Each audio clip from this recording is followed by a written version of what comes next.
Merci à tous les quatre pour cette table ronde. Donc le choix du GNL pour le maritime, pendant laquelle on va parler beaucoup réglementaire, décarbonation et également évolution des formations avec vous François Lambert. Et merci d'ailleurs d'être venu depuis Le Havre tôt ce matin. Alors Julien, je vais commencer par vous. Donc vous êtes un organisme certificateur. Donc vous voyez passer les certifications des bateaux, des technologies de propulsion et autres.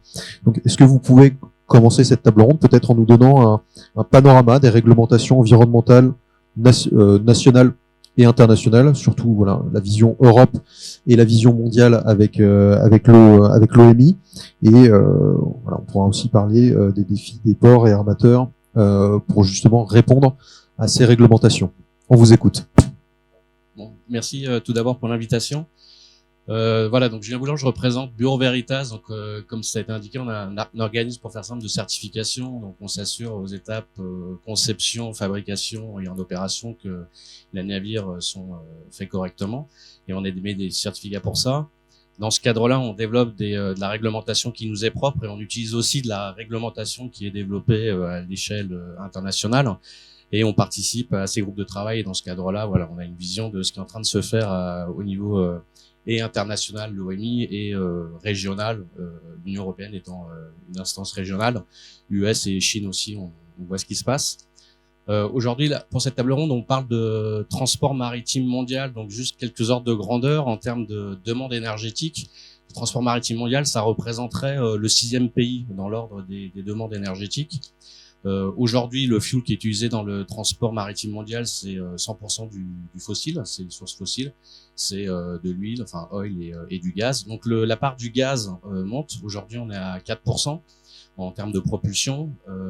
Donc il y a les méthaniers qui utilisent leur propre cargo et les nouveaux bateaux qui sont pas des méthaniers qui utilisent le gaz en tant que propulsion, et cette part monte. J'y reviendrai un petit peu après, et c'est des courbes qu'on suit depuis le sulfur cap, où il y a eu un intérêt pour le LNG pour pas mal de raisons, et cet intérêt est maintenu, et la part de ces bateaux-là est croissante. Donc pour les méthaniers d'une part, mais évidemment pour les autres navires qui nous intéressent comme les conteneurs et les pure car carriers. Alors juste le sulfur cap, si vous pouvez nous dire rapidement la date, en quoi ça. Sulfur cap, ça a été évoqué ça a même plus qu'été évoqué, ça a été présenté dans une des présentations précédentes. C'est-à-dire les navires ne doivent plus émettre de ce qu'on appelle des SOx et oxydes de sulfure. 3,5, ça a été descendu à 0,5. Quels fuels peuvent répondre à ce type de réglementation, et le gaz permet d'y répondre très facilement puisqu'il n'y a pas de sulfure dans le gaz du fait de la production. On a obligé d'enlever le sulfure pour pouvoir le liquéfier. Donc on a un essor, enfin une émergence et maintenant un essor qui est croissant du gaz dans la propulsion. Et je vais parler de méthane et pas de LNG ou de GNL, je vais parler de méthane, juste de la molécule. En termes de service, et ça a été évoqué aussi dans la présentation de Philippe Berthe-Rotière, en termes de service à la société, le transport maritime est ce qu'il y a de plus efficace, c'est 80% des volumes à l'échelle mondiale, et dans cet ordre décroissant, c'est plus efficace que le ferroviaire, que la route et que l'aviation.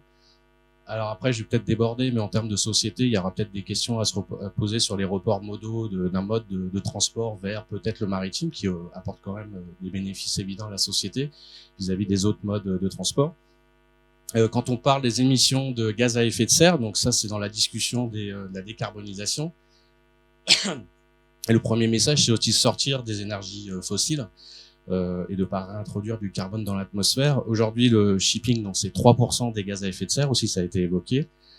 Donc l'IMO travaille depuis 1997, même si ça a démarré avant. Marpol, c'est limiter la pollution des navires vis-à-vis de l'environnement. Donc il y a plusieurs volets qui ont été mis en avant. Donc il y a les pollution par rejet d'huile dans l'eau, ça c'est voilà. Et en 97, il y a l'annexe 6 qui a été sorti, qui parle des pollutions dans l'air. Et depuis 97, donc l'IMO travaille pour réduire la pollution des navires vis-à-vis de l'air, avec d'abord un volet qui était les polluants, donc dans lequel on retrouve le SOx, le NOx, les particules fines. Ça, c'est des choses qui ont été mises en place et qui sont plus ou moins finies. Aujourd'hui, on a un shipping qui est beaucoup plus propre. Et le deuxième volet, c'est les gaz à effet de serre. Donc, ça, la conversation n'a pas démarré aujourd'hui, elle a démarré, on peut mettre une date vers 2008, avec savoir combien un navire consomme en tant que fuel, donc c'est ce qu'on appelle le Data Collection System. Ça arrive pas en une journée, ça met du temps à être mis en place. Corollaire de savoir combien un navire consomme, après on va déterminer, on va dire, voilà, on exige qu'il émette en carbone moins que un certain critère, avec des critères de plus en plus décroissants pour être de plus en plus coercitifs. Donc dans ce cadre-là, on a l'IMO à ce qu'ils ont appelé des short-term measures, dont la première phase en fait est en train de se finir là en 2023, avec des indices qui portent sur avoir des navires plus efficaces, EEDI, et des navires où on sait combien ils mesurent, c'est ce qu'on appelle le CI, Carbon Intensity Index. Voilà. Donc ça, c'est le volet IMO short term, c'est des choses qui sont applicables à un navire qu'on peut mettre en place, on va dire, assez facilement. Et après, il y a des packages qui vont arriver à horizon 2030, 2040, 2050, qui sont les mid-term et les long-term, et dans lesquels on va retrouver une certaine forme de taxation carbone qui est encore à définir au niveau de l'IMO. Donc ça, c'est dans les mid-term, qui commencent à être discutés et qui vont être discutés l'année prochaine. Et après, les long-term, c'est de savoir quel fuel zéro carbone on est capable de mettre en place. Donc l'IMO a il y a un échéancier qui est clair, qui va à un certain rythme, qui est peut-être lent. Et en parallèle, on a des réglementations régionales, donc au rang premier desquelles l'Union européenne, qui met aussi des packages dans ce goût-là, donc avec donc dans le Fit for 55 package qui a été évoqué, avec d'une part un mécanisme de taxation carbone qui est le ETS, Emission Trading Scheme, probablement sera mis en place à l'horizon 2025, donc c'est dans 2-3 ans, 2024. Donc ça, il y a une discussion qui se fait, un trilogue. Et un deuxième mécanisme qui est FuelEU Maritime, qui est de dire le shipping doit utiliser des carburants qui soient moins carbone. Et FuelEU ne s'intéresse pas à la quantité, il s'intéresse au type de carburant. Et dans cette réflexion-là, que ce soit l'IMO ou l'IU, il y a la réflexion du puits au sillage. D'ailleurs, puits, il faudra peut-être renommer parce que les fuels ne viennent pas forcément d'un puits. Et que ce soit IMO ou Union européenne, pardon, d'avoir une approche analyse cycle de vie, donc une approche complète. L'idée étant de favoriser l'essor et l'émergence de fuel, mais qu'il n'y ait pas des phases de production qui produisent plus de carbone. Et là, j'en viens donc au troisième message, qui est la molécule de CH4. Aujourd'hui, ce qui a été évoqué, c'est 20% de carbone en moins à efficacité, je dirais, de combustion équivalente. Donc, si on passe de huile à gaz, on va gagner 20%. Donc, c'est évident que le méthane a un rôle à jouer dans la décarbonisation à une courte échelle de temps du transport maritime. Avant de passer à d'autres fuels, des e-fuels, donc à partir d'électricité, savoir quelle est la source d'électricité, et du bio, et savoir quelle est la source du bio.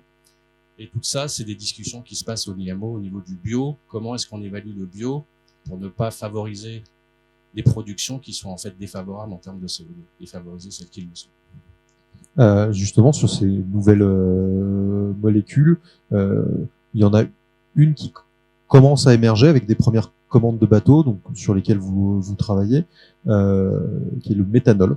Alors comment bon déjà, est-ce que vous pouvez nous donner quelques ordres de grandeur sur le méthanol, qu'est-ce que ça va représenter, et puis ensuite quel est l'intérêt et comment vous voyez vous ce récent engouement pour le méthanol en tant que fuel? Je réponds, ouais. Oui. Alors, le méthanol, effectivement, c'est ce qu'on voit. Donc, ce que je disais, pour revenir sur le GNL en tant que carburant, aujourd'hui, c'est 4% à peu près en termes de gross tonnage, donc ce on peut relier basiquement aussi à une consommation de carburant. Le méthanol, aujourd'hui, des projets démarrent. Ce qui est intéressant, c'est que c'est à la fois sur des petits bateaux, donc les Pays-Bas sont assez actifs là-dessus, parce que dans tant que pays, ils ont vu qu'il y avait un intérêt, donc ils ont mis pas mal d'argent, il y a des consortiums qui se sont montés. Un des messages aussi qu'on transmet, c'est la collaboration, de se mettre ensemble pour faire des choses ensemble. Il y a le concept de Green Corridor aussi qui est en train de se mettre en place dans le shipping, de relier des ports avec des réglementations, mettre des compagnies et puis d'associer des fuels à ces corridors de trafic. Donc le méthanol prend de l'importance. Nous, en tant que société de classe, c'est très intéressant d'un point de vue architecture navale, de safety, c'est très intéressant parce que ça pose des problématiques nouvelles. C'est un peu moins, on va dire, dangereux ou contraignant que le LNG, puisque c'est pas froid, c'est un liquide, ça peut être du méthanol. Avec une densité énergétique qui est quand même 2 à 3 fois moins par rapport aux autres fuels. Mais ça, c'est des problématiques, on va dire, architecture navale pour en mettre suffisamment à bord. Et en termes de décarbonisation, à peu près équivalent à du méthane. Donc aujourd'hui, le méthanol a des intérêts, je dirais, pratiques, parce qu'on peut le stocker à bord d'un point de vue du bateau. D'un point de vue décarbonisation, intérêt aussi. Après, la question, c'est comment est-ce qu'on le fabrique. Il y aura probablement de la carbone capture. Et la molécule d'hydrogène, il faudra qu'elle vienne de quelque part. Green hydrogène, est-ce que c'est du nucléaire, est-ce que c'est du renewable? Et justement, sur ces bateaux à propulsion méthanol, est-ce qu'il y a déjà des commandes de navires? Est-ce que ça dépasse le seul secteur des chimiquiers qui, eux, ont besoin de méthanol, mais comme matière? Et voilà. Alors, quel point c'est réel, tout ça? Le méthanol as fuel, en tant que carburant, c'est 35 bateaux ça a démarré sur des chimiquiers, Waterfront Shipping, Proman, CMI.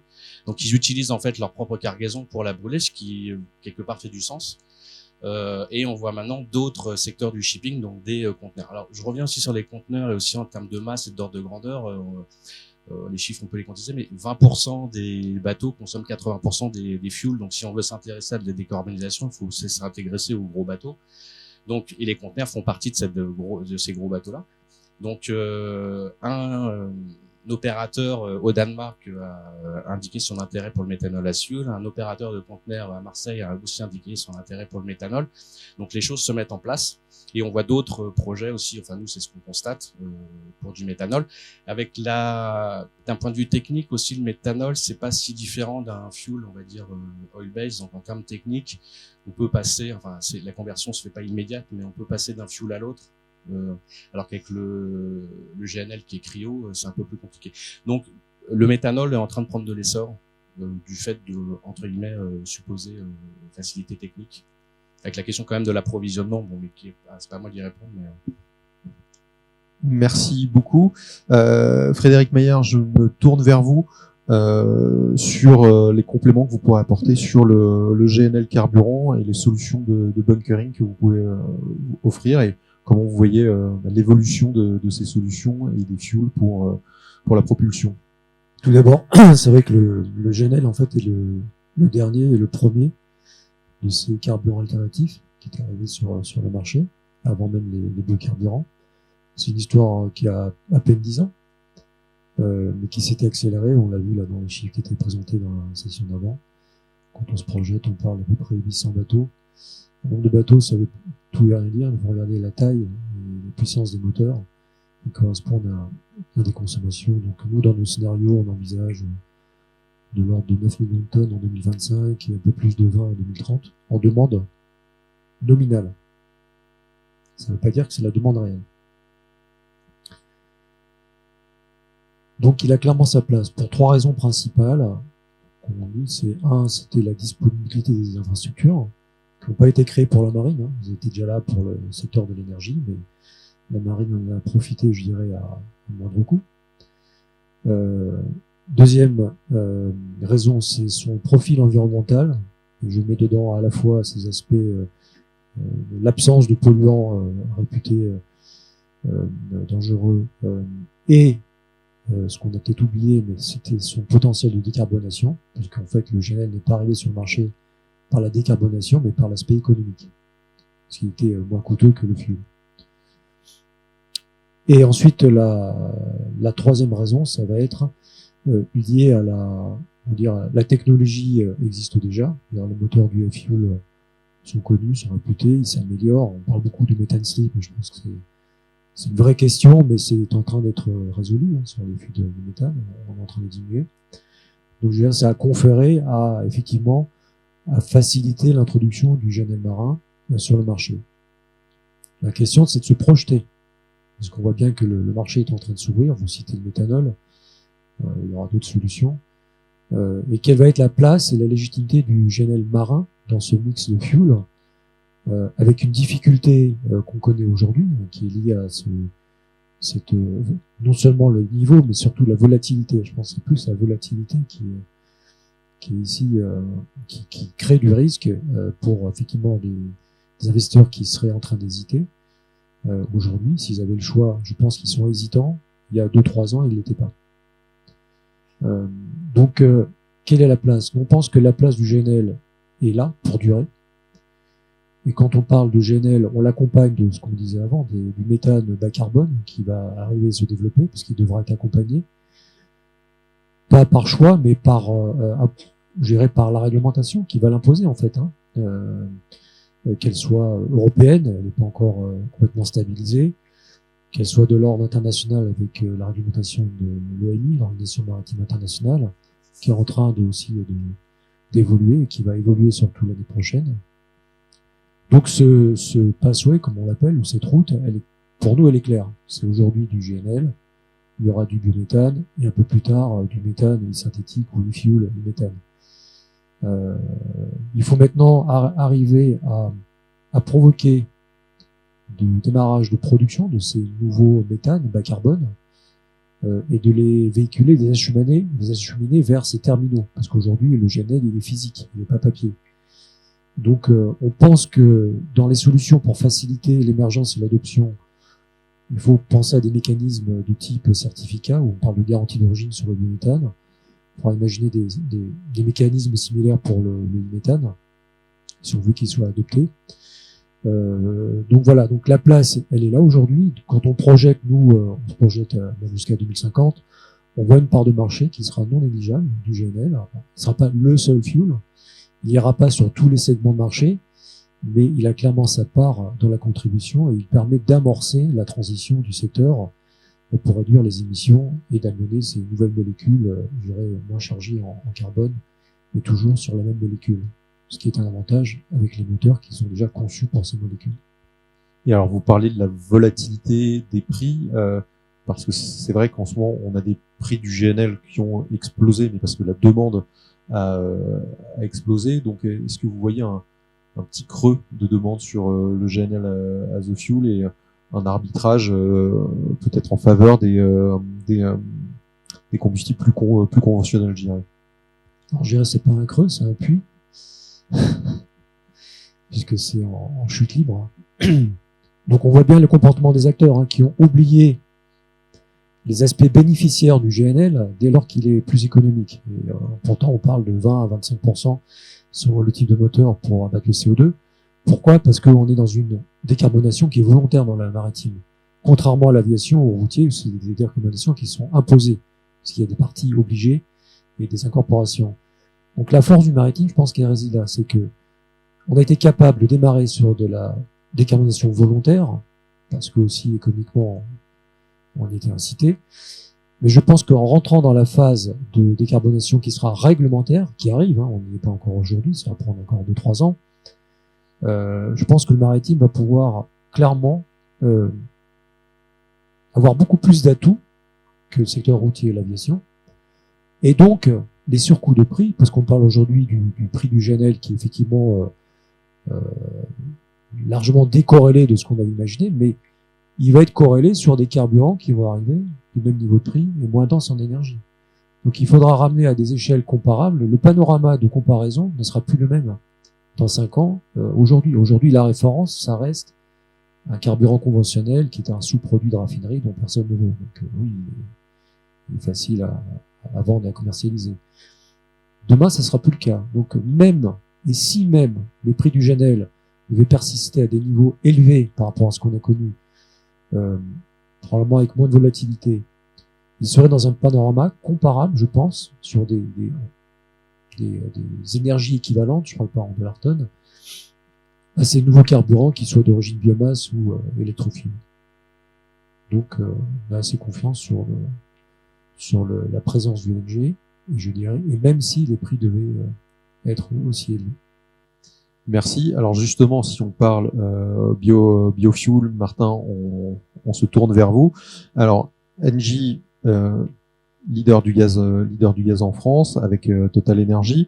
Vous vous êtes positionné depuis longtemps sur la production de biométhane agricole, donc 8,5 TWh aujourd'hui, donc et beaucoup plus demain, parce qu'il faut rappeler que les objectifs de biométhane dans la précédente PPE étaient quand même assez timides. J'ose espérer qu'ils seront un peu plus ambitieux dans la prochaine programmation de l'an prochain. Mais voilà, dans toutes les études qu'on voit, le biométhane agricole, ça suffira pas à décarboner tout le gaz dont on aura besoin demain. Donc il y aura peut-être d'autres technologies de biométhane. Et alors vous avez aussi une solution, au-delà de la solution molécule, vous avez des solutions techniques. Voilà. Quels sont vos projets là-dedans et qu'est-ce que vous pouvez nous en dire? Oui, alors peut-être juste rappeler pourquoi au fond Engie s'intéresse à ce sujet du biogaz ou du biométhane, on va dire. Parce qu'on a beaucoup d'actifs qu'on veut décarboner. Hein. On a depuis longtemps plaidé pour une vision, notamment à l'échelle de l'Europe, d'un gaz progressivement et intégralement verdi à horizon 2050. Donc c'est dans cette perspective évidemment qu'on se situe. Un, pour décarboner nos assets, et ensuite deuxièmement comme producteur, parce que on a à la fois des ambitions dans l'hydrogène renouvelable, donc ça c'est les électrofuels, et parce que pour le biométhane agricole, on a voulu être un acteur de la transformation de la structuration du marché, et pour une technologie dont on parlera peut-être dans 2 secondes, qui est la pyrogazéification, on a des avantages technologiques chez Engie, c'est des technologies qu'on a mis au point depuis 15 ans, et donc même si en tant que producteur d'énergie, fournisseur potentiel d'énergie pour le maritime, Engie suivra la demande des clients, parce que ce qui compte c'est d'abord qui veut quoi à quel prix, on a un intérêt particulier pour les méthanes de synthèse, parce qu'on a à la fois des actifs à décarboner par ce biais-là, et des technologies qu'on pense différenciantes pour nous.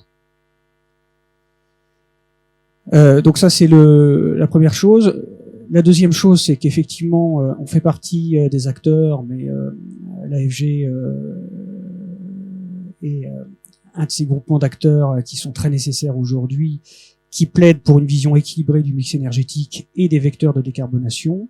Dans ce cadre-là, évidemment, on considère que la France a des atouts particuliers sur son territoire par son potentiel de biomasse agricole d'une part, de biomasse forestière ou équivalente d'autre part, et donc qu'elle peut, à des coûts raisonnables, viser effectivement un haut potentiel de biométhane.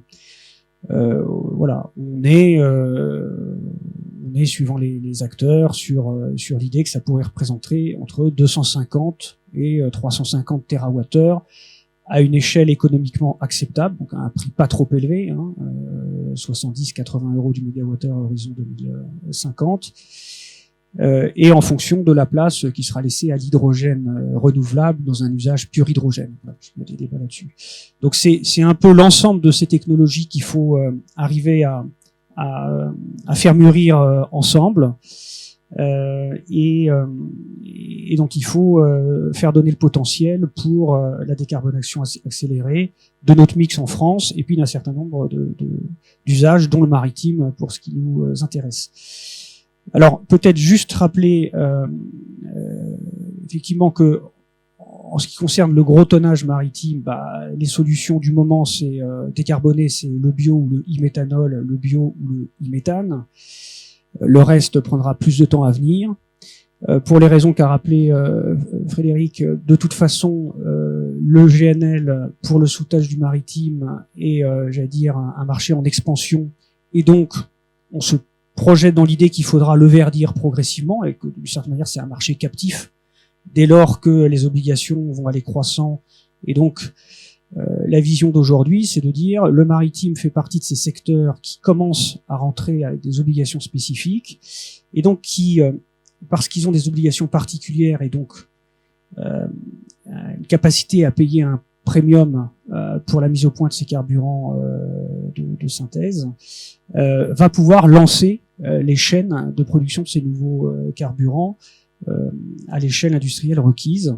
Et donc nous, c'est là-dessus qu'on travaille, notamment avec CMA-CGM. Philippe Berthe-Rotière a rappelé à quel point ils avaient été précurseurs d'un point de vue volontaire. Ils anticipent aussi beaucoup ce qui est devant eux, évidemment. Et donc on a un partenariat pour essayer de produire pour leur compte jusqu'à 200 000 tonnes de méthane renouvelable hors biométhane agricole, on va dire, parce que la manière dont le secteur maritime pourra faire son marché sur le biométhane agricole est un sujet assez débattu en France. Mais donc, en tout cas, sur d'autres technologies qui sont plus massives et donc plus à l'échelle d'un soutage industriel pour un acteur du maritime, on peut penser que la pyrogazéification, qui est un traitement thermochimique assez délicat de déchets de bois ou de combustibles solides de récupération qui sont interdits d'enfouissement dans les années qui viennent. Quel type de déchets justement là-dessus? En fait, ce qu'il faut, c'est des déchets relativement carbonés, si possible avec un contenu biogénique et pas trop de polluants. Donc en gros, c'est des refus de tri.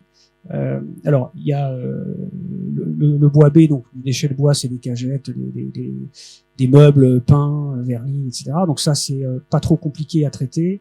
Ce qui est plus compliqué à traiter, c'est les combustibles solides de récupération. Et donc voilà, il y a des normes très contraignantes avec les fournisseurs de déchets pour s'assurer qu'on n'embarque pas des polluants qu'on ne saurait pas traiter dans la chaîne.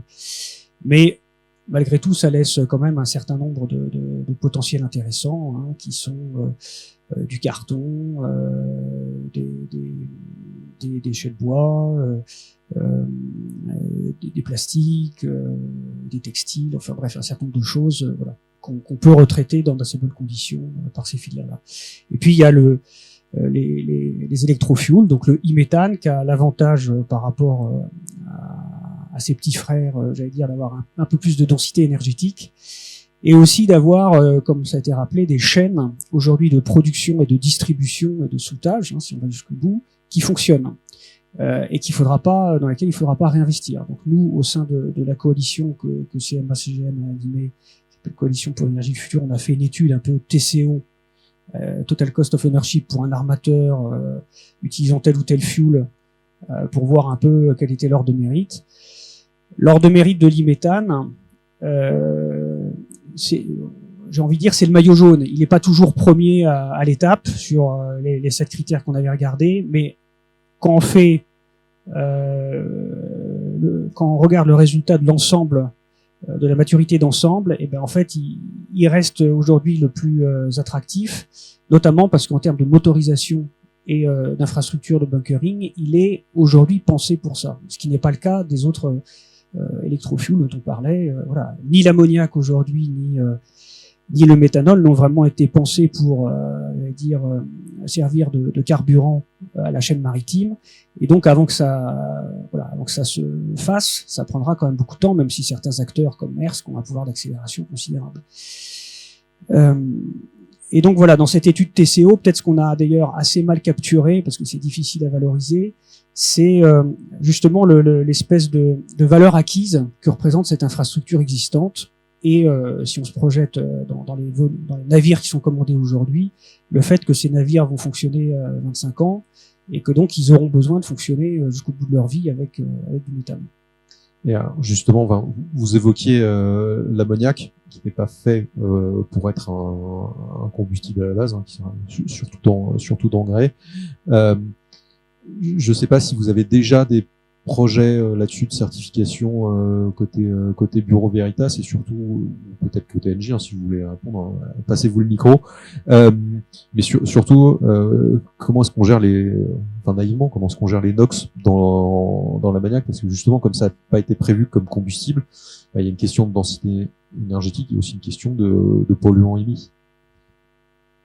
Alors l'ammoniac, effectivement, on y travaille, on va dire beaucoup. Moi, ça m'occupe pas mal de mon temps en ce moment.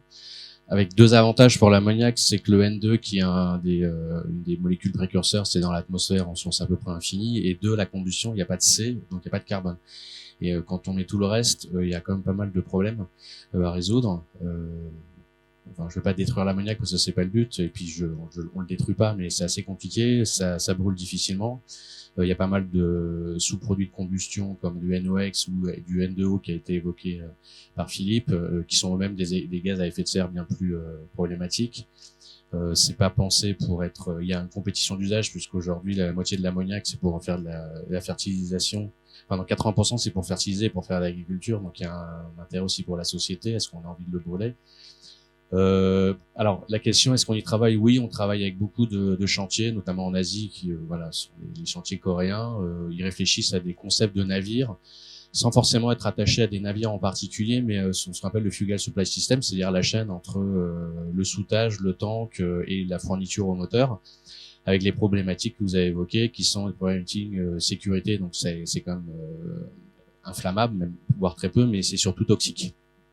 Et avec les problématiques de rejet, avec en dessous de la toxicité, on a ce qu'on appelle l'inconfort de le sentir. Aujourd'hui, il faut savoir qu'un moteur qui fonctionne au gaz, il y a des fuites. Même si ça s'appelle le methane slip et c'est pas bon, mais ça fuit parce que on n'a pas les chaînes hydrogène fuient beaucoup moins. On est en train de se demander si on devrait pas appliquer les mêmes critères que l'hydrogène au gaz, mais aujourd'hui un moteur qui fonctionne au gaz fuit. Avec les mêmes taux de fuite pour de l'ammoniac, ça se sent tout de suite. Donc le crew à bord, il n'aura pas envie. On n'installera pas ça à bord de cruise ship parce que les passagers vont le sentir. Et si vous avez un petit relargage d'ammoniac dans une enceinte, dans un compartiment machine, on aura des décès assez rapidement à des taux de concentration assez faibles. Donc une énorme problématique de toxicité. Et une problématique soudage, ça, on discute avec les ports, notamment par exemple avec Singapour. Ils savent que s'il y a une petite fuite d'ammoniac et puis le bunkering se fait en face de la plage, concrètement, si vous avez un relargage d'ammoniac qui atteint la ville, ça va être la panique. Donc des problématiques qui sont quand même différentes vis-à-vis du gaz pour l'ammoniac sur ces sujets-là de toxicité, d'odeur et de problèmes de combustion. Mais on y travaille. Oui, sur cette question, juste pour signaler que dans la foulée de l'étude TCO dont j'ai parlé, on fait, et notamment avec France Gaz Maritime, on a lancé une étude ACV complète sur ces quatre, l'hydrogène, l'ammoniac, l'iméthanol et l'iméthane, pour essayer de comprendre quelle est l'étude ACV complète, analyse du cycle de vie, et sur l'ensemble des polluants, qui donnera une meilleure idée, d'abord de la facilité d'emploi des uns et des autres, et en théorie aussi de leur coût total d'usage, si chacun devait payer pour le risque environnemental ou le coût environnemental associé. Voilà, ça c'est une première chose. Et peut-être juste dire aussi que donc sur ces projets e-méthane et puis méthane de synthèse par pyrogasification, donc c'est des projets partis, hein, c'est-à-dire que nous on en a un au Havre en pyrogasification, où l'enjeu c'est non seulement de servir CM1 sur son besoin immédiat, mais en fait de mettre au point une technologie qui va déverrouiller en réalité un système industriel qui est censé fournir dans les scénarios, on va dire, des gaziers ou ceux qui s'intéressent au gaz vert, à peu près un potentiel de 25 à 33% du gaz vert qu'il faudra consommer en Europe. Donc c'est des enjeux extrêmement importants et on est au cœur de ce que le maritime peut faire pour déverrouiller des chaînes industrielles qui serviront beaucoup plus largement derrière. Et puis, juste rappeler peut-être que dans le cas particulier de la France, justement, où on a assez peu de soutes maritimes, on en a un peu au GNL. Une des options qu'on essaye de discuter avec l'État dans le cadre de la feuille de route de la décarbonation du maritime, c'est de voir si, justement, la France, par rapport à des grands concurrents du Nord, a pas une carte particulière à jouer du fait de son potentiel de bio ou de e-méthane pour attirer des soutes verdies plus vite qu'ailleurs. Voilà, donc ça c'est évidemment un débat à porter avec les armateurs et pour lequel il faut s'assurer que on a les bonnes incitations réglementaires et puis l'ensemble de la chaîne jusqu'au maillon ultime de la chaîne de soudage qui permet d'amener partout dans le territoire le bio-GNL intéressant.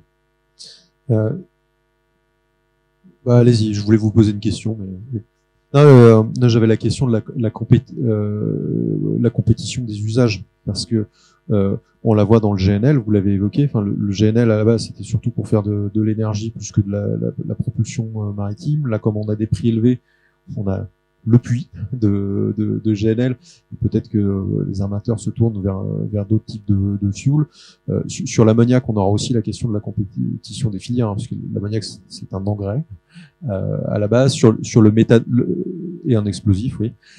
Le méthanol, oui, qui sert surtout pour faire de la chimie. Donc si on l'utilise en tant que fuel maritime, on introduit une compétition d'usage. Donc voilà, comment est-ce que vous voyez cette compétition d'usage? Je vais donner un avis un petit peu différent. Okay. Alors, pour reprendre la métaphore, je pense pas qu'il y ait de maillot jaune. Je pense que c'est plutôt un sport collectif et qu'on aura besoin de toutes les énergies. Donc je pense plus à une équipe de foot, c'est le moment. et qu'il n'y a pas un fuel vainqueur. Tous les fuels seront nécessaires, et dans notre panorama, tous les fuels sont essentiels. Il n'y en a pas un qui ressort. Ils ont tous des avantages et des inconvénients. Et en fait, ça correspond pour moi à ce que j'appelle une ségrégation du marché qui était très homogène. Un fuel depuis 50 ans. Il est en train pas s'atomiser, mais de se ségréger et de se fragmenter, exactement, avec des choix qui seront pertinents pour certains bateaux, sur certains ports, pour certaines routes, et qui ne seront pas le cas de tous les fuels pour tous les bateaux. Donc, équipe plutôt que maillot jaune. Deuxièmement, sur la compétition d'usage. Donc là, c'est assez intéressant parce que ce que je disais, c'est que le fuel, historiquement, n'a pas été fait pour la marine. Hein. La marine a été heureuse de le récupérer parce que les centrales ont arrêté d'en brûler. C'est comme ça qu'il est venu, hein. C'était un marché d'opportunité. Le GNL, c'est un petit peu différent. L'histoire a été écrite par le marché énergie. Et puis la part bunkering, aujourd'hui, c'est rien par rapport au marché. C'est 1%, 2% par rapport au marché du LNG. Donc, c'est pas le bunkering qui va changer la face du marché LNG. Je pense que la compétition d'usage, elle se fait, même si le LNG a sa place, clairement. Par contre, le maritime a hérité des rigidités du système LNG qui n'existent pas dans le shipping. Il n'y a pas de marché plus flexible que le fuel marin. Et c'était une des contraintes. Et là, il faut saluer les acteurs, les first movers, CMA, qui avaient accepté de partir sur des contrats très long terme. Et il faut les saluer parce qu'ils ont eu cette vision et ce courage de le faire dans un secteur qui n'acceptait aucune rigidité. Donc on a hérité de cette rigidité du marché du LNG pour le maritime. Donc elle va persister. Sur le biométhane, je pense que c'est plutôt, nous on le voit comme un marché plutôt énergie que maritime, même si on en aura besoin. Donc il faut développer, je suis entièrement d'accord. C'est une question d'échelle. Aujourd'hui, le marché biométhane, il est atomisé. Production, c'est 1-2 KT par an, 3 KT au maximum. On a besoin de monter à l'échelle de projets dédiés biométhane pour la marine, qui se fassent en physique, probablement, ou qui se fassent via les garanties d'origine, je ne peux pas le dire, on verra avec la réglementation. L'ammoniac, je suis d'accord, ça va être une solution longue pour les problèmes ou les challenges, on va dire, techniques et surtout de toxicité. Néanmoins, on sent cette vague arriver. Voilà, on la sent arriver.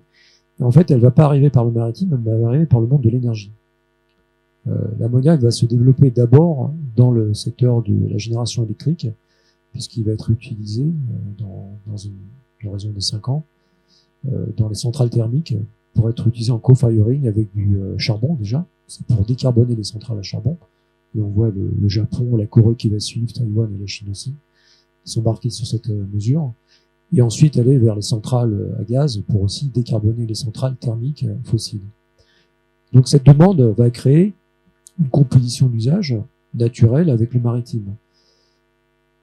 Démarra par l'énergie, le maritime, s'il arrive à passer outre les obstacles, je dirais techniques, mais surtout toxiques, hein, c'est plus sur la sécurité, je pense qu'il peut y avoir un véritable appel d'air. Donc il va être pas driver, mais il va bénéficier de ce que probablement l'énergie aura mis en place pour l'adapter sur le marché maritime. Il y aura une compétition. Je pense pas qu'elle sera avec les engrais parce qu'on voit que les secteurs des engrais sont extrêmement lents à convertir vers de l'ammoniac vert. Ils vont peut-être même aller vers de l'ammoniac bleu. Donc ça sera pas forcément une compétition directe de molécule à molécule. Et enfin le méthanol. Donc ça c'est un cas particulier parce que en fait il n'y a pas de compétition d'usage. C'est peut-être le seul carburant qui va être développé pour la marine spécifiquement. Il n'y a pas de compétition d'usage. La chimie va traiter du méthanol sous d'autres formes. Il y a un petit peu de carburant en Chine, c'est utilisé en mélange avec des essences, mais c'est un cas particulier. Donc on sent que cet appel d'air et puis ces signaux très forts qui sont envoyés par le marché sont là pour développer une base industrielle et à forte échelle, à grande échelle de méthanol, qui sera le seul à avoir peu de compétition d'usage. Je mets de côté les biofuels parce qu'ils sont en compétition avec le routier aujourd'hui essentiellement. Donc voilà, donc c'est un panorama en fait assez différent selon la molécule que l'on prend, avec plus ou moins d'intensité en fonction des secteurs qu'on a en face par rapport au maritime. Merci. Alors Julien, une petite réaction et ensuite on écoutera François Lambert justement sur les formations.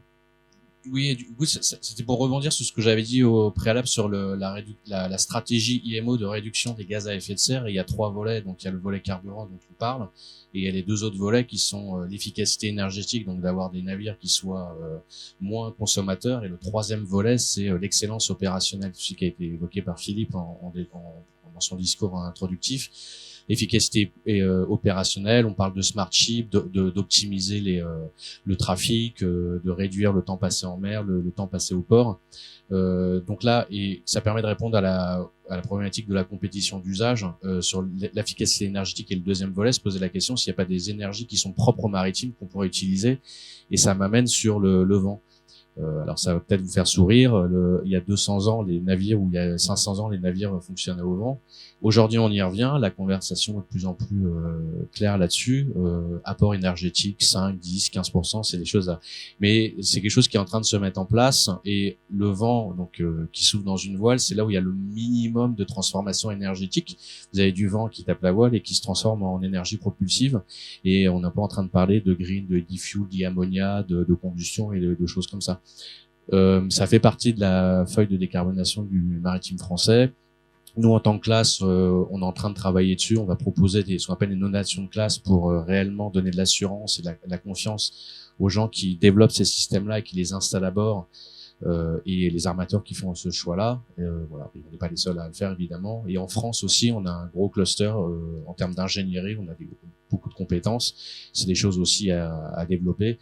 Et c'est aussi un message positif aussi, c'est qu'il y a d'autres choses aussi qui se font pour réduire, entre guillemets, la facture énergétique et qui sont propres au shipping. Merci. Alors, en parlant de compétences, François Lambert, si vous pouvez passer le micro.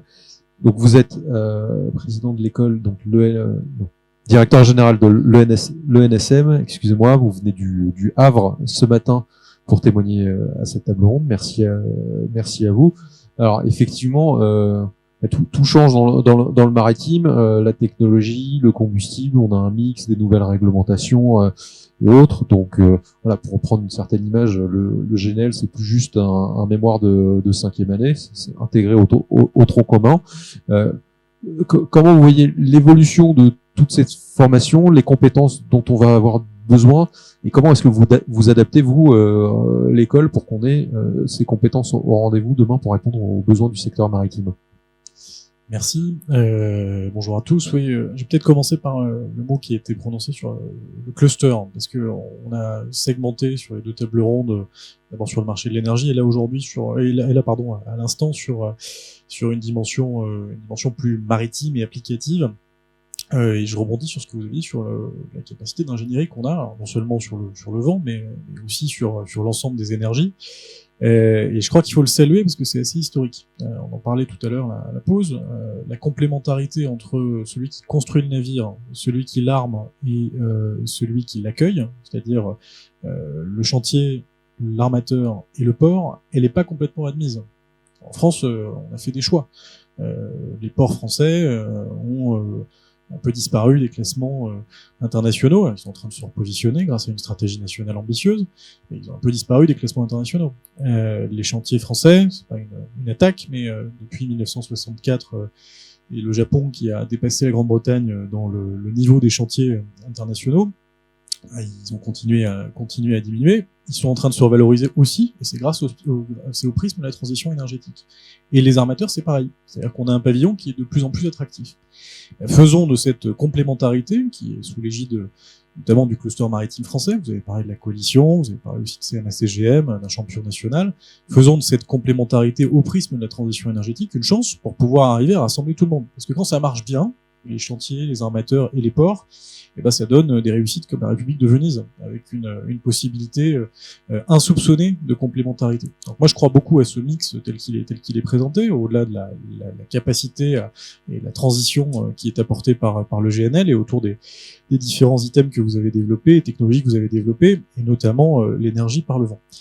Alors j'en viens donc à la capacité de formation, parce que pour pouvoir commander ces navires, pour pouvoir armer ces navires, on a besoin de marins. Et je veux donner un message rassurant aujourd'hui, puisqu'on a un besoin lourd en officiers de la marine marchande. C'est des officiers de la marine marchande, c'est comme toute formation supérieure, ça se trouve pas sous le sabot d'un cheval. Il faut quelques années pour les former. Donc on a un référentiel international qui s'appelle le STCW 95, qui est lui aussi qui dépend de l'Organisation maritime internationale, qui est assez cadré. Hein. Je ne viens pas sur les labels, mais on est presque dans ce type de produit. Et puis on navigue entre ce Caribe de là et puis Scylla, qui serait donc la commission des titres de l'ingénieur, puisque nous formons un titre d'ingénieur aussi dans cette école. C'est une formation qui se déroule en 5 ans et demi aujourd'hui. Le diplôme est pas très bien, d'ailleurs pas très lisible, parce qu'on forme des officiers polyvalents, et j'aimerais pouvoir le repositionner. J'ai pris la direction de l'école il y a à peu près 3 mois, et je serai aidé d'ailleurs dans mes travaux par Jean-Marc Lacave, qui est ancien délégué général d'Armateurs de France. J'ai annoncé ça il y a 15 jours aux assises de l'économie de la mer, et ça vise à aller dans le sens d'une amplification du volume de marins qu'on sera amené à former, parce que je suis vraiment pas inquiet pour l'employabilité des personnes qu'on forme, quand bien même le maritime est une activité, en particulier le transport maritime, assez conjoncturelle, avec des cycles assez cycliques, avec une conjoncture qui est très porteuse aujourd'hui, au regard tant de l'activité énergétique qui se développe que d'autres types d'activités, là aussi énergétiques, mais je pense notamment aux services maritimes. Je suis pas très inquiet, le pavillon français continue à grandir. Je pourrais vous parler des résultats du Fontenoy du maritime que j'ai connu dans mon poste précédent, avec un pavillon français, donc le registre international français notamment, qui a été créé il y a une vingtaine d'années, en 2005, et qui aujourd'hui compte 397 navires, dont à peu près une centaine sur du transport maritime, le reste étant divisé entre des services maritimes et puis le yachting. Donc voilà, on forme ces marins, et on répond à une exigence qui a été posée par le président de la République il y a maintenant 1 an, un peu plus d'1 an, au cours des assises de l'économie de la mer, là aussi, c'était à Nice, de doubler le nombre d'officiers de la marine marchande sortis de l'école. C'est-à-dire que on a à la fois donc les polyvalents, dont j'ai pas mal parlé sur le STCW 95 et la commission des titres de l'ingénieur, mais on a aussi du monovalent, et on invite de plus en plus à privilégier ces filières. Donc les armateurs doivent se positionner. On va signer une convention avec Armateurs de France la semaine prochaine, en marge de leur congrès annuel, de leur cocktail annuel, pour travailler à justement spécifier un peu mieux ce besoin. Des formations de qualité, il y a aussi des formations professionnelles, évidemment la formation continue. Donc l'école a un rôle à jouer dans cette transformation, dans cette transition énergétique. Et je reparle un instant de l'évolution du référentiel et du fait que le diplôme est pas très bien positionné. Certes, c'est dans le référentiel aujourd'hui, la machine. Je suis un peu inquiet sur les transformations de la propulsion des navires quand je vois ce qu'on dispense comme formation. Et donc, il faut qu'on amplifie la dimension transition énergétique. Il ne s'agit pas juste de le dire et d'avoir une ambition de faire des conférences où on vient sensibiliser aux thématiques de l'ammoniac ou du méthanol. Il faut pouvoir effectivement l'inscrire dans les référentiels. Il faut qu'on le fasse durablement pour que aucun des marins qui sort de l'école nationale supérieure maritime, qui mène à tout. J'ai bien compris qu'on pouvait avoir d'autres types de métiers après avoir navigué. On peut travailler chez BRS, on peut travailler dans une compagnie maritime, on peut travailler où on veut, mais qu'il ne soit pas désemparé et qu'il ne soit pas désemparé par les évolutions technologiques qui sont en cours, et que quand on parle d'hydrogène poudreux à quelqu'un qui est effectivement un mémoire de 5e année, il soit dans sa carrière amené à pouvoir commander un navire qui est propulsé de cette manière-là. Voilà, c'est l'ambition de l'ONSM. Oui, ça pose aussi la question de la formation continue, parce que effectivement, vous faites sortir des officiers de l'école. On peut être sûr que d'une chose, c'est que le maritime, dans 10 ans, les technologies, que ce soit de propulsion ou les fuels, seront extrêmement différents. Donc il faut qu'ils reviennent à l'école derrière. Ils sont obligés de toute façon, puisqu'il y a un système de validation de brevets qui se fait tous les 5 ans, donc de toute façon il y a une obligation de revenir pas forcément à l'école, parce qu'on n'est pas les seuls à faire de la formation continue. Il y a tout un panel de formation continue qui existe en France et en Europe, et dans le monde. Mais nous, on forme 1200 élèves donc sur l'ensemble des cycles que j'ai présentés, et à peu près 4000 stagiaires par an. Donc la formation continue se fera. On en a discuté notamment sur la partie hydrogène. Sur le GNL, c'est plus installé et c'est déjà en formation initiale, mais il y a aussi des possibilités de formation continue. Donc bien entendu, on est tout à fait disposé à ça sur l'ensemble de nos sites. Le site principal sur la formation continue est Saint-Malo, mais on a aussi beaucoup de formations à Marseille, oui, tout à fait.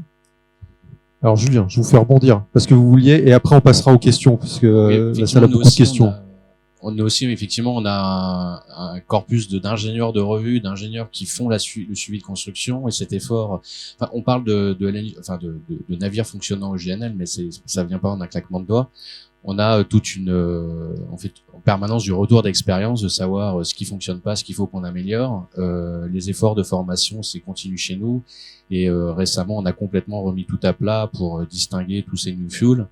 Voilà, c'est juste pour dire que dans notre société, on fait la même chose et que c'est un effort constant. Alors sur le gaz, et dans un deuxième temps, intégrer ces new fuels, le méthanol et l'ammoniac sur la partie théorique, et puis ensuite quand ça sera les navires seront là d'être sur un module pratique. Mais voilà, on intègre aussi la partie formation est fondamentale chez nous. Merci à tous les quatre. On a laissé plus de temps pour cette table ronde pour les questions. Donc profitez-en. Y a-t-il des questions de la salle? Bonjour monsieur, Anne Pelletier-Marc, AFG. Vous parlez beaucoup d'hydrogène vert. D'où vient toute cette électricité pour faire cet hydrogène vert?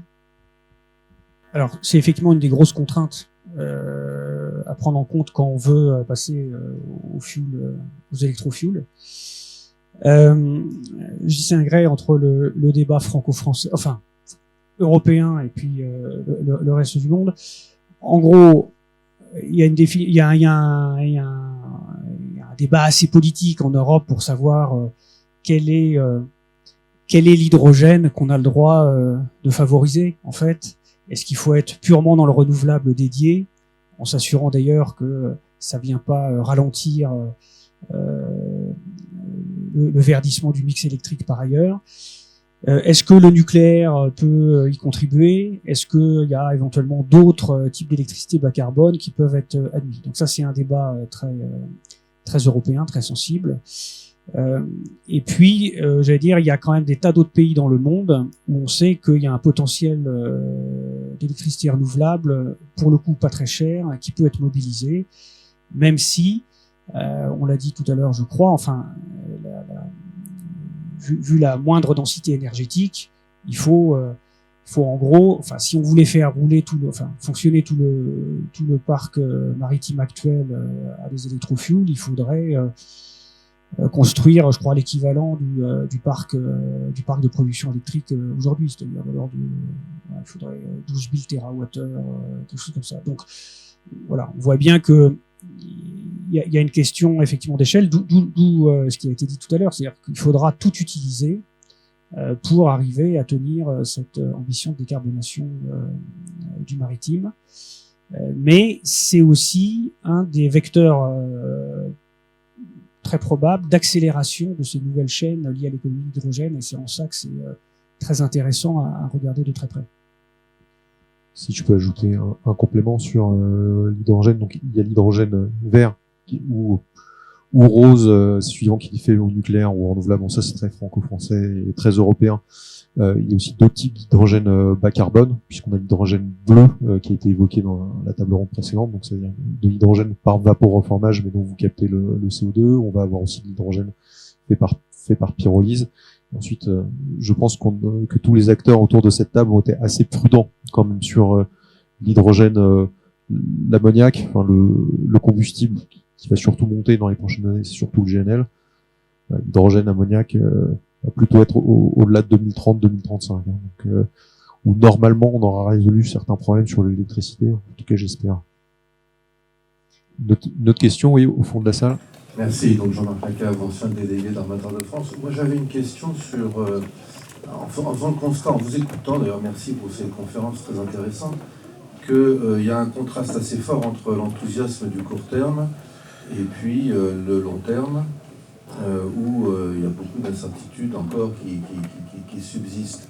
Et on les comprend puisque il y a un problème de poule et d'œuf dans le marché, il y a un problème de coût d'investissement, de taille du marché aussi, etc. Je ne reviens pas là-dessus. Ce que je voulais savoir, c'est si vous aviez un avis sur la qualité des politiques publiques pour aider à cette transition en France et en Europe, parce qu'on voit bien que le marché ne peut pas y arriver effectivement spontanément, ou alors avec des pionniers comme CMA, mais qui peuvent aussi s'être plantés de façon, en espérant évidemment que je me trompe en disant ça. Mais comment est-ce que les politiques publiques françaises, européennes et mondiales pourraient améliorer cette mise en place de la phase finale? C'est vrai qu'il y a beaucoup d'incertitudes, hein, et d'ailleurs c'est ce qui fait qu'il y a, je ne parle pas de quelques grands amateurs, mais la plupart sont dans une position d'attente en fait. Ils n'ont pas de lecture facile et personne ne l'a aujourd'hui. Sincèrement, c'est très compliqué. Ce qui pourrait, on parle de remplacement. Le marché existe aujourd'hui, c'est un remplacement, une substitution qui est freinée par un écart économique qui est important aujourd'hui.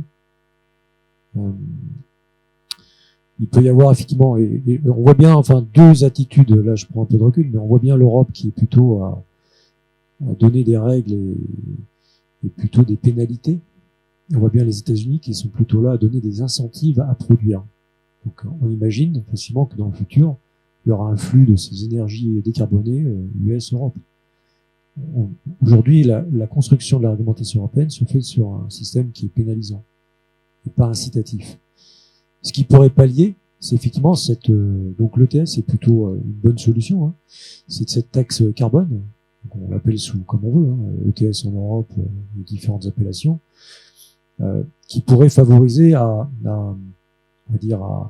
fermer un peu cet écart ou rapprocher ces nouvelles énergies des carburants conventionnels, hein, en intégrant effectivement la factorisation du coût carbone. La difficulté aujourd'hui, c'est qu'il y a autant de schémas possibles ETS, il y en a 15 aujourd'hui dans le monde, hein. Et tant que l'Organisation maritime internationale ne va pas intercéder et arriver peut-être avec une proposition qui permettrait de mettre à niveau et à égalité les différentes réglementations, il va y avoir effectivement une difficulté d'harmonisation de cette taxe carbone. L'Europe prend les devants, mais pas tellement en fait. Les autres pays le font aussi, hein.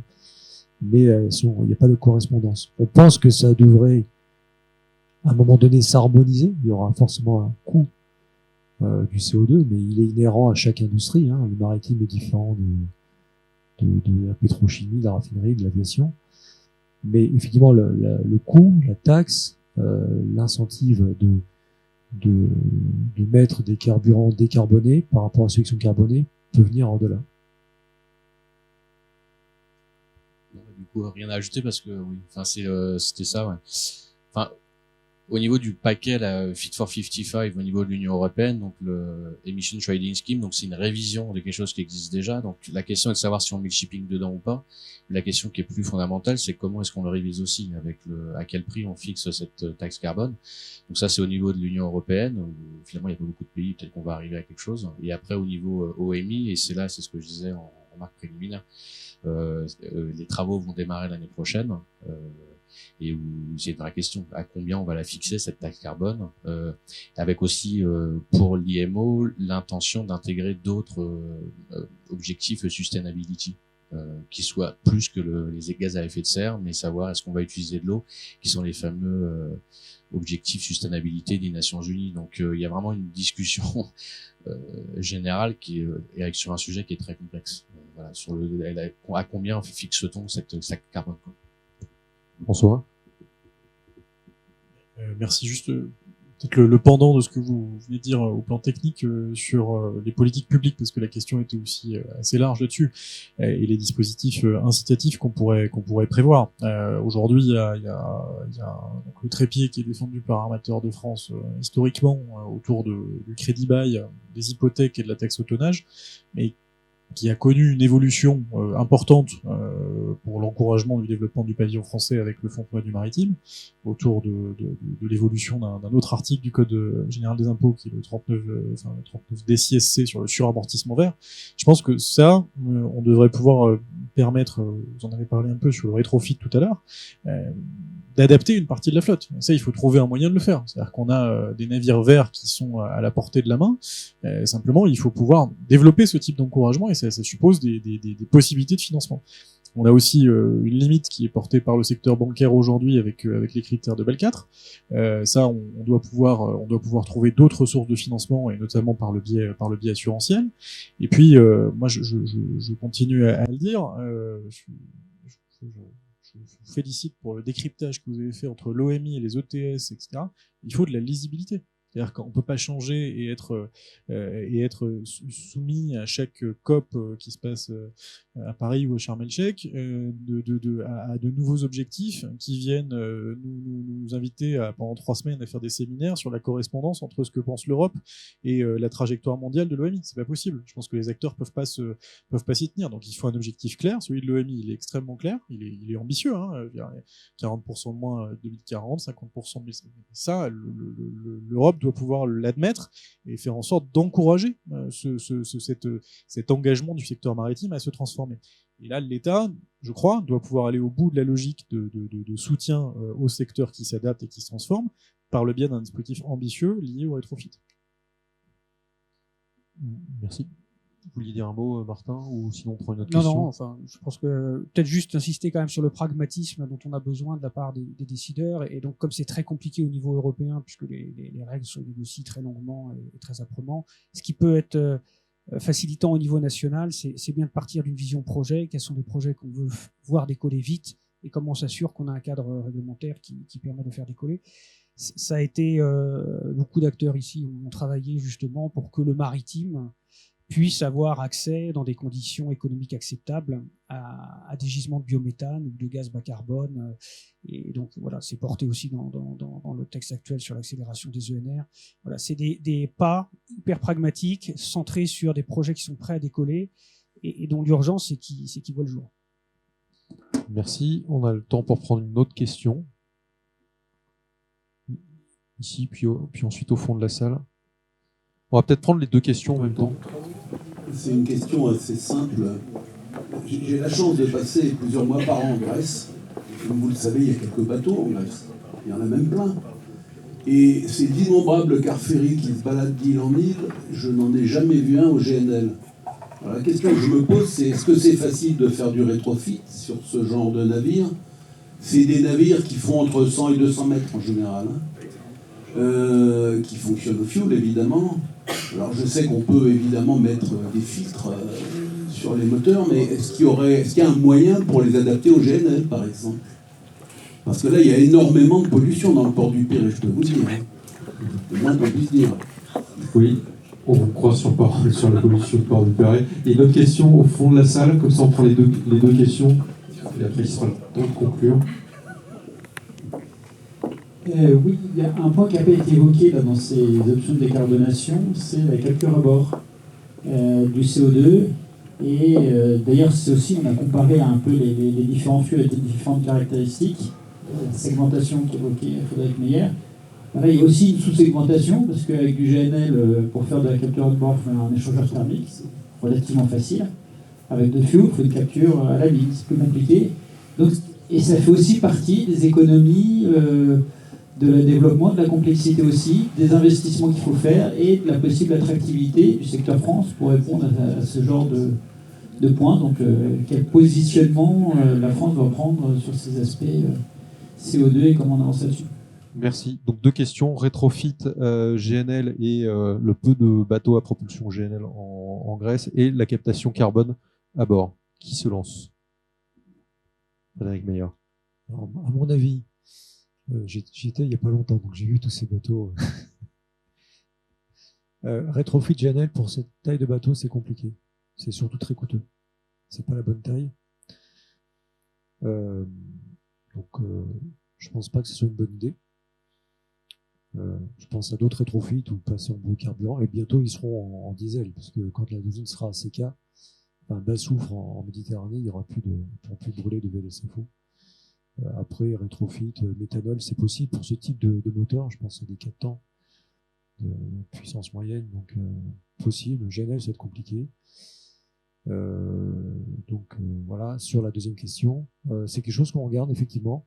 On s'est rendu compte que c'est pas la capture à bord ne va pas marcher sur tout type de bateau, mais elle est plutôt bien disposée pour ceux qui vont effectivement être en dual fuel LNG pour les récupérations des cycles froids. La question, c'est bon, la technologie évolue, les rendements sont de l'ordre de 50% aujourd'hui, c'est pas mieux que ça. La question, ça va être où on stocke le CO2 à bord et comment on le décharge. Donc, voilà. Il faut qu'il y ait une économie du CO2, de réception dans les ports pour recevoir ces flux. C'était répondu, mais je pense qu'il y a la question du soûtage. Est-ce que le GNL est disponible?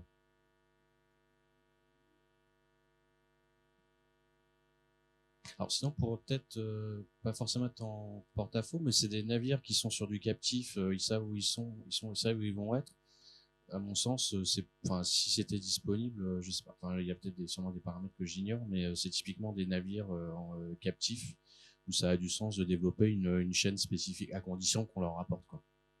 Plutôt que des bateaux qui savent pas où ils vont être le prochain mois. Donc, merci pour la question. Une question à se poser. Il faudrait demander aux armateurs. Et sur le CCS, oui, la question c'est le taux de récupération, ce qu'on se fixe. Et ce qui a été dit, c'est la question du stockage. Ce qu'on a, nous, comme information, ça peut dépendre aussi du profil opérationnel du navire, s'il est tous les jours au même port, enfin sur des voyages qui peuvent durer 2-3 jours, peut-être trop court pour pouvoir décharger justement ce carbone qui aura été capturé suivant divers moyens, soit capturé dans un fluide, un absorbant ou directement reliquéfié. Si c'est sur des trajets qui durent 1 semaine, 2 semaines, ça peut avoir du sens. Il y aura peut-être pas la quantité de CO2 pourra être déchargée. Sur des grands bateaux qui font des trajets de 2 mois, ça n'a peut-être pas de sens parce qu'on va se retrouver avec énormément de CO2 à bord. Et quelqu'un, je sais plus qui le disait, mais c'est un peu l'inverse de la fusée qui perd de la masse en même temps qu'elle avance. Là, on a un conteneur qui gagne de la masse en même temps qu'il avance. Il a une équation inverse de la fusée. Voilà. Mais avec ça, et c'est dans le deuxième volet que j'évoquais, qui est l'efficacité énergétique. Qu'est-ce qu'on développe comme techno? Et c'est là les lueurs d'espoir aussi, c'est que ces technos vont évoluer pour justement baisser la facture énergétique, la facture carbone des navires. Donc oui, le CCS, oui, ça a du futur. À l'ENSM, vous avez ça en étude de cas, rétrofit pour aller vers des technologies plus bas carbone? Ah oui, il y a eu des mémoires sur le sujet, puis on a un pôle recherche qui doit se structurer un peu mieux, mais qui travaille sur ces questions. Moi, je fais juste un parallèle avec, je suis pas allé en Grèce depuis un moment, mais je fais un parallèle avec les navires de pêche. Les navires de pêche, ça fait juste 25 ans que la France porte parfois petit pas, mais en tout cas porte l'idée d'une reconfiguration, d'une restructuration, d'un rétrofit de ces navires, mais véritablement opératoire, quitte même à ce qu'on transforme complètement la flotte, et donc on n'est pas un rétrofit, mais qu'on ait la possibilité de la reconstruire. Et on est en train de le débloquer. C'est-à-dire, le ministre là vient de l'annoncer après un dernier conseil. Il y a une possibilité de le faire outre-mer. Maintenant, la Commission l'a accepté. Et je crois que au-delà de la réponse ou de la palette de réponses qui sont données, c'est une possibilité qui doit pouvoir exister. Et la flotte de pêche française aujourd'hui, elle a 30 ans de moyenne d'âge. Il y a 5 ans, elle avait 25 ans de moyenne d'âge. Ça veut dire que le renouvellement est quand même limité. Quand les navires de pêche sont reconstruits, ils sont plutôt reconstruits à l'extérieur de la France, malheureusement, alors que les chantiers sont hyper dynamiques et compétitifs au niveau prix. Mais il n'y a pas de subvention possible parce que le Fonds européen pour la pêche ne le permet pas. Et donc ça, c'est ce genre de choses qui doit pouvoir évoluer. Deux choses l'une. Soit on a une véritable ambition en matière de transition énergétique autour de cette palette, et vous le citiez très bien tout à l'heure sur Fit for 55, et ça va pour tout le monde, et donc ça suppose des instruments qui soient opératoires et déclinables par les États. Soit on bute contre ce type d'obstacle qui empêche cette transition. Donc moi, le parallèle que je fais est plutôt entre sur ce secteur d'activité qui doit pouvoir évoluer. Mais pour répondre à votre question, oui, à l'ENSM, on instruit ce type de sujet, et j'espère bien qu'on continuera à le faire, parce que tous les sujets qui ont été abordés ce matin sont finalement liés à cette disponibilité en marin qu'on forme aujourd'hui à l'école, et qu'on continuera à former dans un volume plus important, j'espère, demain. Merci à tous les quatre. Je pense qu'on peut vous applaudir.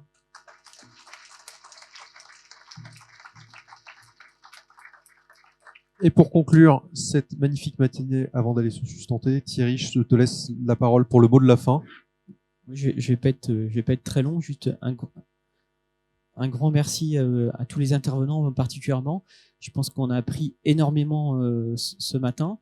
On a appris je dirais qu'il fallait qu'on fasse encore beaucoup de choses, que je dirais qu'on avait du gaz dans tous les sens, mais que la sécurité d'approvisionnement, il fallait faire un cran de plus, que l'innovation, il fallait faire un cran de plus. On a appris qu'on avait des marins qui allaient être formés demain. Alors je viens d'apprendre que les bateaux de pêche allaient tous passer au GNL, ça c'est une très bonne nouvelle. On allait rénover la flotte. Non mais voilà, plein d'innovations à faire, donc je pense que c'est aussi très intéressant, je dirais, d'avoir toute cette perspective en tête. Voilà, on s'attendait à une matinée riche. Je pense que j'ai été surpris par la richesse des débats. Encore une fois, un grand merci à tous ceux qui sont intervenus. Un petit merci spécial à toute l'équipe de l'AFG et de France Gaz Maritime, et un petit salut spécial à Gaël et Amélie qui ont été à la manip comme toujours de main de maître pour gérer tout ça. Donc un grand merci. Il y aura d'autres occasions. On est ravis d'organiser ce type d'événement. J'espère que ça vous a plu. Donc voilà. Merci beaucoup. Et puis donc on peut continuer la discussion autour d'un petit verre.